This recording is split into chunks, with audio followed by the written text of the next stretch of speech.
ಶ್ರದ್ಧಾ walker ಬರ್ಬರ ಹತ್ಯೆಯ ಭೀಕರತೆಯು ರಾಷ್ಟ್ರ ರಾಜಧಾನಿ ದೆಹಲಿ ಮಾತ್ರವಲ್ಲ, ಇಡೀ ದೇಶದ ಜನರನ್ನೇ ಬೆಚ್ಚಿ ಬೀಳಿಸಿದೆ. ಈ ಮಧ್ಯೆ ದೆಹಲಿಯಲ್ಲೇ ಇದೇ ರೀತಿ ಮತ್ತೊಂದು ಹತ್ಯೆ ಪ್ರಕರಣ ವರದಿಯಾಗಿದೆ. ಈ ಸಂಬಂಧ ಒಬ್ಬರು ಮಹಿಳೆ ಮತ್ತು ಆಕೆಯ ಮಗನನ್ನು ದೆಹಲಿ ಪೊಲೀಸ್ ಅಪರಾಧ ಘಟಕವು ಬಂಧಿಸಿದೆ.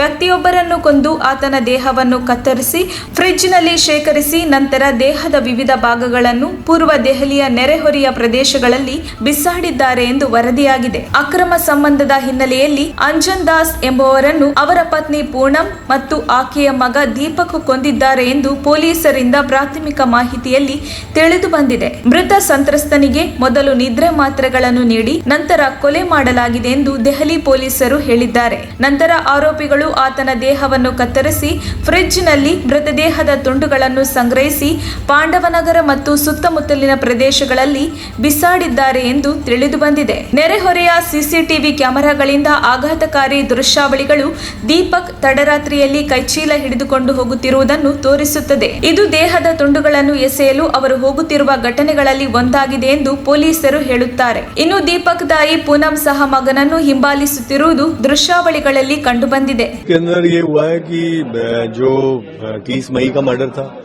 टुकड़े टुकड़े करके उन्होंने इधर उधर भेज दिया था. अब पुलिस के पास ये चैलेंज था कि पहले ये नहीं पता था कि टुकड़े किसके हैं, तो वो टुकड़े आज तक पता नहीं चल पाए थे. हम लोग वो केसेस देख रहे थे क्राइम ब्रांच में जिनको सॉल्व करने में लोकल पुलिस कामयाब नहीं रही है.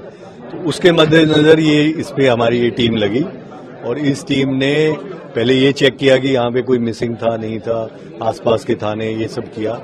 और फिर हमारे पास काफी दिन बाद एक सूचना आई कि ये आदमी नजर नहीं आ रहा बहुत दिन से, अंजन दास. इसका जब हमने पता किया तो कोई मिसिंग नहीं मिली, कुछ नहीं मिली.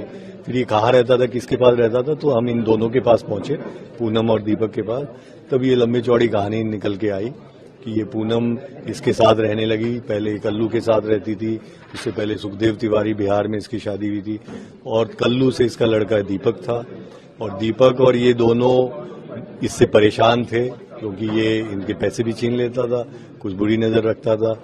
जो इसकी पहली कल्लू से जो बेटी थी उस पे जो डाइवोर्स हो चुकी थी और जो दीपक की जिससे लड़की से शादी हुई थी उनके ऊपर और उल्टे सीधे काम करने की कोशिश करता था. तो इन्होंने एक ये पूरा प्लान बनाया कि इसको शराब पिलाएंगे, शराबी ये था ही, और इसको नशे की गोलियां मिला देंगे. उसके बाद इसको मार के इसके टुकड़े टुकड़े करके अलग अलग जगह पे दबा देंगे या फेंक देंगे ताकि किसी को आज तक पता ही नहीं चल पाएगा कि कौन था, किसकी बॉडी थी, किसकी लाइफ. तो ये पूरा प्लान करके इन्होंने कहा. सर डिस्पोज ऑफ कैसे किया था, कितने टुकड़े किए थे, वो थोड़ा डिटेल बताइए. अभी तक जो ये बता रहे हैं करीब 8 से 10 टुकड़े थे. जैसे थाई पैर के 2 टुकड़े कर दिए, धड़ के अलग कर दिया, हाथ के 2 टुकड़े कर दिए, खोपड़ी अलग कर दी और उनको अलग अलग पॉलीथीन बैग में डाला. तो इनका ये कहना अभी तक पुलिस के पास 6 बॉडी पार्ट है, बाकी इनकी जो इन्वेस्टिगेशन होगी उसमें निकल आएंगे जो बाकी. सर जैसे आपने बताया था कि सुखाया पहले फिर उसके बाद फिर किया, वो थोड़ा सा उस बारे में बताइए कि क्या इन्होंने जिस रात को मारा फिर उसको एक दिन के लिए रख लिया बॉडी को कि वो खून वगैरह जम जाए, क्योंकि बाहर जाएंगे पॉलीथीन में जाएंगे, खून रिश्ता हुआ जाएगा तो पकड़ में आ जाएंगे. तो इन्होंने इस प्रकार से उसको अरेंज किया कि वो पता ना चल पाए. और फिर जब वो सूख गया तब बॉडी को काटा, खून वून सारा साफ कर दिया. वो प्रिकॉशन इन्होंने इसलिए लिया कि खून की बूंद कहीं इधर उधर होगी तो कोई ना कोई सुराग कहीं पे बाहर वालों को किसी को इसकी भनक ना लगे. सर श्रद्धा मर्डर में भी इस मर्डर का जिक्र आया था, सामने आया था, जिसमें लोकल पुलिस से कांटेक्ट भी किया गया था, वो उस बारे में भी. श्रद्धा मर्डर में जब ये बात आई थी तब मेरी उनके डीसीपी और एडिशनल सीपी विक्रमजीत हैं, उनसे बात हुई थी और छाया भी थी उस समय. तो उन्होंने यही कहा था कि सर हमारे दिमाग में भी ये बात आई थी, लेकिन जब पोस्टमार्टम के लिए बॉडी पार्ट्स दिखाए गए डॉक्टर को तो उन्होंने कहा कि ये मेल डेड बॉडी है. तो इसलिए फिर श्रद्धा वाले मामले में इसको छोड़ दिया गया, क्योंकि उन्होंने कहा ये पुरुष है और ये महिला नहीं है. जो क्यों मारा था कुछ बोलोगे? वो मेरे बच्चों के साथ गलत कर रहा था. अच्छा. गलत नियत रखता था, इसीलिए करा मैंने ऐसा. अच्छा. मैंने नहीं, मेरे बेटे ने करा. अच्छा. आपने नहीं मारा? नहीं. पर आपको सब पता था? आपको सब पता था? बेटे ने. एक सेकंड रोक लीजिए ना, आपको पीछे आराम से. मारा कैसे था, कैसे मारा था आपके बेटे ने, कैसे मारा? बता दीजिए रोका इसलिए बताइए. चाकू कैसे मारा था? चाकू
ನಿಮ್ಮ ಮೆಚ್ಚಿನ ನಮ್ಮ ತುಮಕೂರು ಮಾಧ್ಯಮ 1 ವರ್ಷ ಪೂರೈಸಿದ ಈ ಸಂದರ್ಭದಲ್ಲಿ ನಮ್ಮ ತುಮಕೂರು ಮಾಧ್ಯಮ ನಿಮಗೆ ಧನ್ಯವಾದಗಳನ್ನ ತಿಳಿಸುತ್ತದೆ ಮತ್ತು ನಿಮ್ಮ ಪ್ರೀತಿಗೆ ಸದಾ ಚಿರಋಣಿಯಾಗಿರುತ್ತದೆ.